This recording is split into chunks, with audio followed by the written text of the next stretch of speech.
बात उस समय की है जब चेदी देश के राजा ऊपरेवर वसु राज करते थे। एक बार शिकार के दौरान उनके मन में अपनी पत्नी के प्रति प्रेम जागा। उन्होंने अपना वीर्य एक पात्र में सुरक्षित किया और उसे एक बाज के जरिए अपनी रानी तक पहुंचाने की कोशिश की।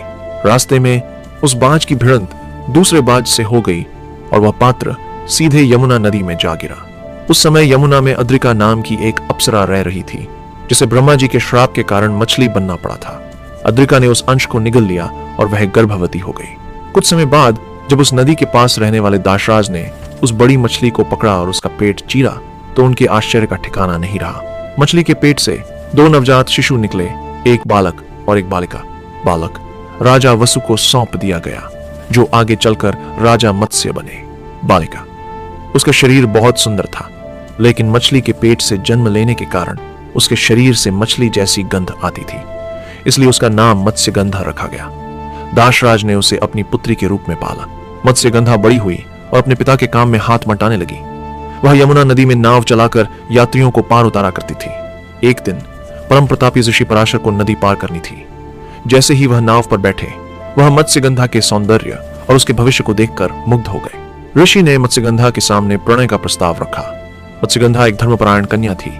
उसने ऋषि के सामने 3 मुख्य शर्तें और संकोच रखे। लोक, लाज। उसने कहा, शिव, यहाँ चारों ओर लोग हैं, खुले आसमान के नीचे यह कैसे संभव है? तब ऋषि ने अपनी तपोशक्ति से पूरी नदी के चारों ओर घने कोहरे की एक दीवार बना दी, जिससे वे अदृश्य हो गए। गंध।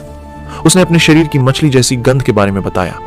ऋषि ने उसे आशीर्वाद दिया कि उसके शरीर से अब योजन दूर तक फैलने वाली सुगंध आएगी। इसके बाद वह योजन गंधा कहलाई। कौमार्य। वह अपने भविष्य को लेकर चिंतित थी। ऋषि ने उसे वरदान दिया कि संतान के जन्म के बाद भी उसका कौमार्य सुरक्षित रहेगा। इन वरदानों और नियति के प्रभाव में नाव पर ही उनके बीच संबंध स्थापित हुआ। वेद व्यास का जन्म। इस मिलन के फलस्वरूप मत्स्यगंधा ने तुरंत एक बालक को जन्म दिया।